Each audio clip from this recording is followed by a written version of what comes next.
Okay, everybody, welcome to the Sarah Fraser Show. You know, today I had to do a takeover and review season 2 of Welcome to Plathville on TLC. It airs every Tuesday night at 10 p.m. Eastern Standard. If you are not on board with this show, I discovered this little nugget last year, and I've never seen anything like this on television. I truly believe that this is the most unscripted, real reality show out there, okay? All the housewives, like they set them up at parties, all that stuff, so they know they're going to fight. Welcome to Plathville follows around Kim and Barry Plath, who have like 10 children, down in Cairo, I think I'm always saying it wrong, Cairo, Georgia. I was talking to my producer about this. These kids are the whitest, like liliest white. I mean, all American children you've ever met in your life. You couldn't get any blonder. I mean, honest to God, they could literally blend in with a sea of like Norwegian kids. It's nuts. Excuse me. I'm getting so much gas. It's just from pregnancy. Anyway, so this show last year, I was addicted. And what's addicting about this is the kids grew up in modern times, like 2010, never had cell phones, no televisions, no internet. They were homeschooled. They were super religious. They had never even like drank a Coca-Cola, okay? Never used a cell phone, let alone they have no clue what a dildo is. I'll get into that, all right? Anyways, they don't do drugs. They don't drink. I mean, having like a Coors Light's a huge deal. So they renewed this show, TLC did, for a season 2, and here's the recap. So I'm going to give you all of my thoughts if there'll be a season 3, the highlights for me for this show. A lot of people talking about Olivia Plath. She's just blossomed this year. A lot of people compare her beauty to Princess Diana. That is not me. It's all over blogs. I think she's stunning. I think she's as gorgeous as Princess Diana. I do. So you heard it here too. Will Ethan and Olivia last? They've been on this show. I'll tell you my predictions. Also, and I really have coined a new term for Kim and Barry because they are parents like I have never seen before. All right. So if you haven't watched or you don't want the spoilers, this video is not for you.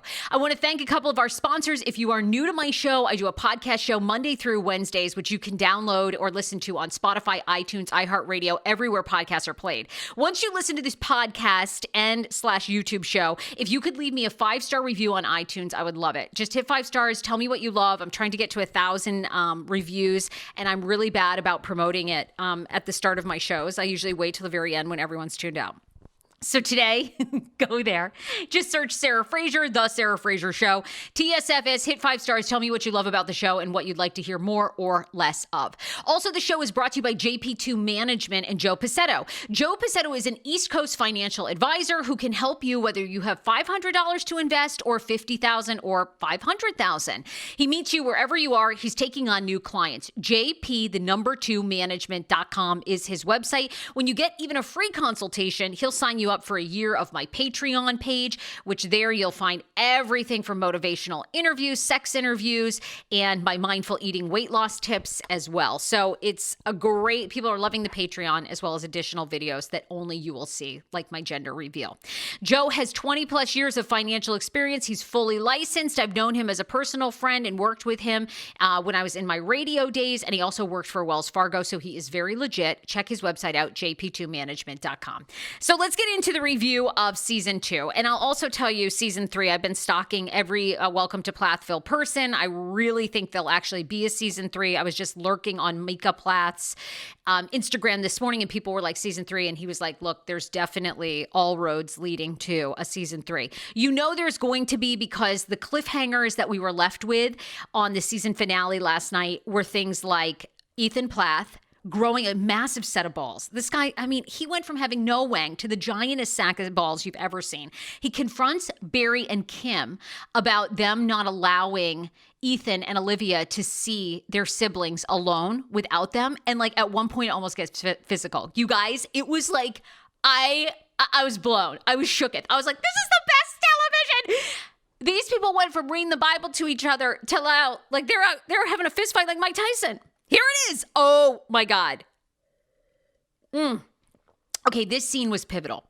Before I get into what I liked about the season finale, because I thought the season finale was the best, I will say this. There were some major improvements made to this show. One being, even though the episodes were still about 50 minutes, I do think TLC did a great job of tightening them. My biggest complaint in season 1 was they were like, it was like watching paint dry at times, okay, with this show. They'd follow the kids around on the farm. They'd kick around a little tumbleweed or whatever because they didn't have any toys. It was boring.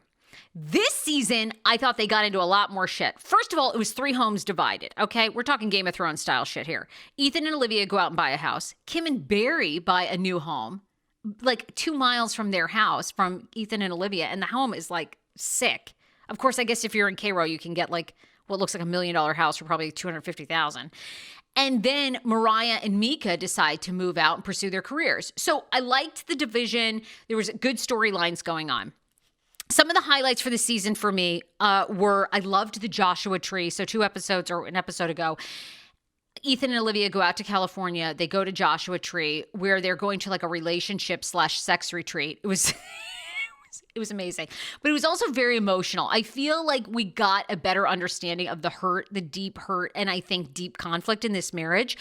If you follow my show, you know Ethan and Olivia have been on, and Ethan is adamant that they are not getting divorced. You guys, I hate doing this because Olivia and I are actually friends on Instagram. I DM with her. I love her. I have so much respect for her. She's got an incredible wedding photography business going. She's an independent woman and thinker. She's overcome obstacles with her religious family and parents and still found a path to be close with them.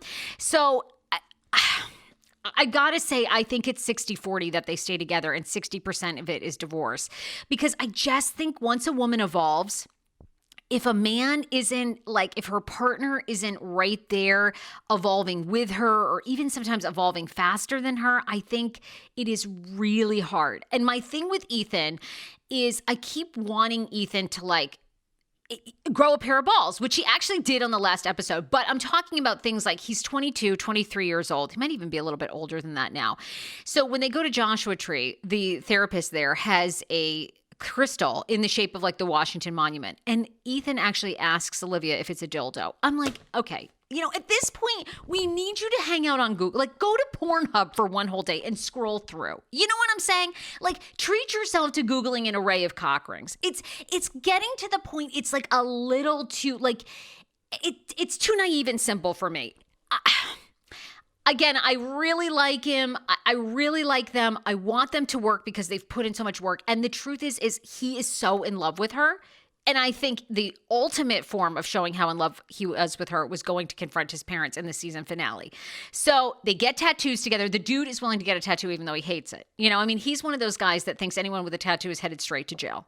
He gets the tattoo. He didn't know what a menstrual cycle was. Spend a day and Google yourself, a bunch of Tampax commercials.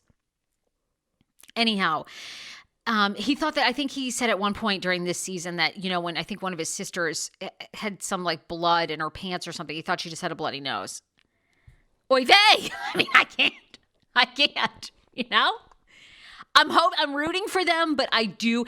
Olivia announced recently she's back in therapy. I just think they're going to have an uphill battle. I really do. And, maybe they need, when I'm in, Dan and I go to couples therapy, our couples therapist often said to us when we first entered years ago, the best thing might be that you two move out and spend some time together.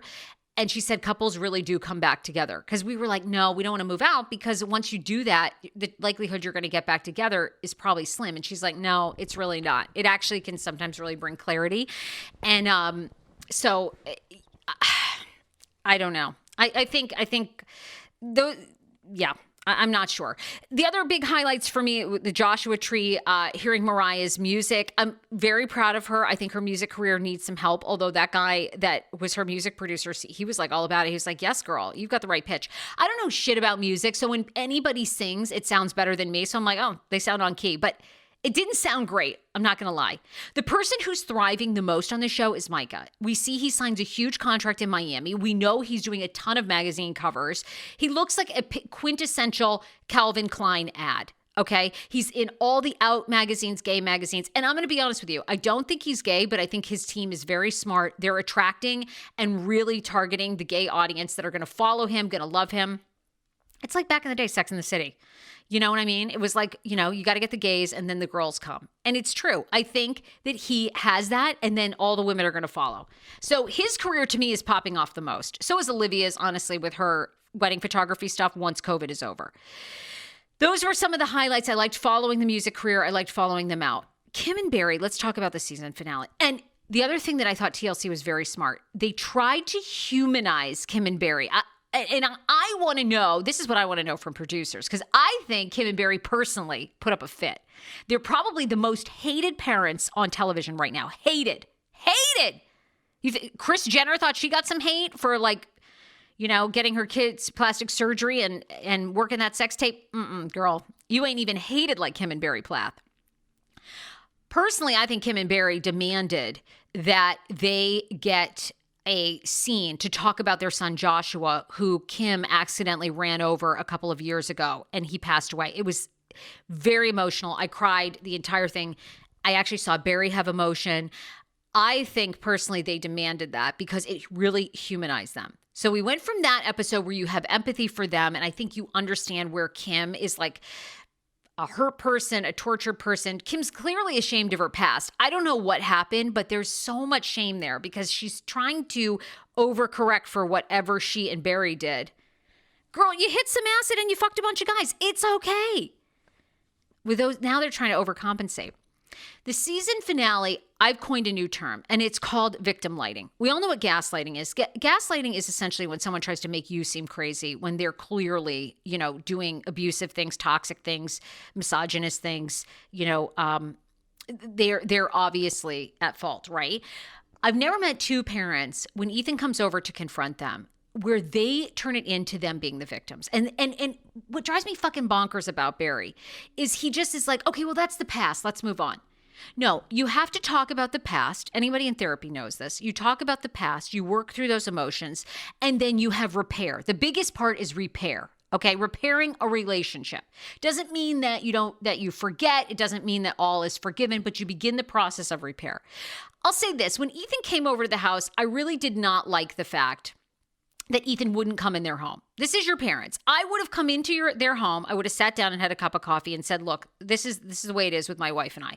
You guys have disrespected her. I'm in love with her. We have a problem with the fact you won't let us see our brothers and sisters by ourselves. And we're not happy about that. I'm standing up for her. And if she can't be welcomed in this house and we can't have a conversation and resolve things, then I'm out. I wish he would have done that. At the same time, Kim and Barry, these are your fucking children. You should be doing everything possible to go, okay, look, we know you're heated. We know you don't want to debate because he said he didn't want to debate. We know you don't want to debate right now, but why don't we come together? Why don't we make an appointment, or why don't we all meet somewhere neutral so we can talk to Olivia? These two have got to give. I've never met more. I don't know if they're coming from a place of ego or delusion or victim lighting, but they turn it around on themselves. It's just mind-blowing to me. I couldn't believe that. So I don't know how you feel. Leave a comment, certainly. Tell me what your assessment is. I want to be their therapist so bad because I want to know what happened in Kim and Barry's past. That they are at the point that we learned this season they never got their kids' high school diplomas. They never even got their kids' GEDs. What was the point of homeschooling them? Just to keep them with you, and now you've driven them away? And also the other part that really bothered me about this and why I believe there'll be a season 3, at the end, Barry goes, the only way Ethan and Olivia are coming back is a miracle, and I believe in miracles. Enough with the fucking bullshit miracles, okay? You're the father. Call him. Call your son. Call your daughter-in-law. What? You can create the miracle. What are you talking about? You don't need an intervention from God. And then the thing that drove me nuts about this finale, then at the end, Kim organizes a food fight with the kids to turn it all around. What? It was so awkward to me, that scene. The other scene that I almost had an issue with too is Mariah and Micah come over to the house and they talk to Kim and Barry about their careers. And Kim breaks down crying. She says she'll go and see Mariah perform at a bar. They don't really say that they'll see like Micah's gay magazine shoot, but they want to be supportive. And Micah goes, things are forgiven. And I thought to myself for a second, I go, I hope Mariah and Micah aren't setting up or like flipping on Ethan and Olivia, because Ethan and Olivia had just confronted them. And then it's like, are these guys swooping in and taking advantage of Kim and Barry sort of like, trying to help them? But it wasn't true, because they go, hey, we want to give all the kids and our siblings a hug for Ethan and Olivia. So anyway, my thoughts on this are, to wrap this up, this show to me is amazing. I wanted the season finale to be episode 1. So I think there will be a season 3. I think we're going to see, are they all going to reconcile? Is Lydia in that prayer closet going to move out next? I love this show. I want to know your comments. What do you think is truly wrong with Kim and Barry? Because I do have empathy for them. Drop that. How do you think Mariah's music career is going to go? What do you think about our girl Ethan and Olivia? Olivia is stunning. She is the Princess Diana of Instagram. Do you think they'll make it? I want to hear all your thoughts. You guys be sure to subscribe to my channel. Hit the subscribe and notification button on. And also check out the podcast. I do new podcast episodes Monday through Wednesday. YouTube fam, I love you. Podcast fam, I love you. Frasiacs around the world. Kisses to you. Thank you guys so much. Bye, everybody.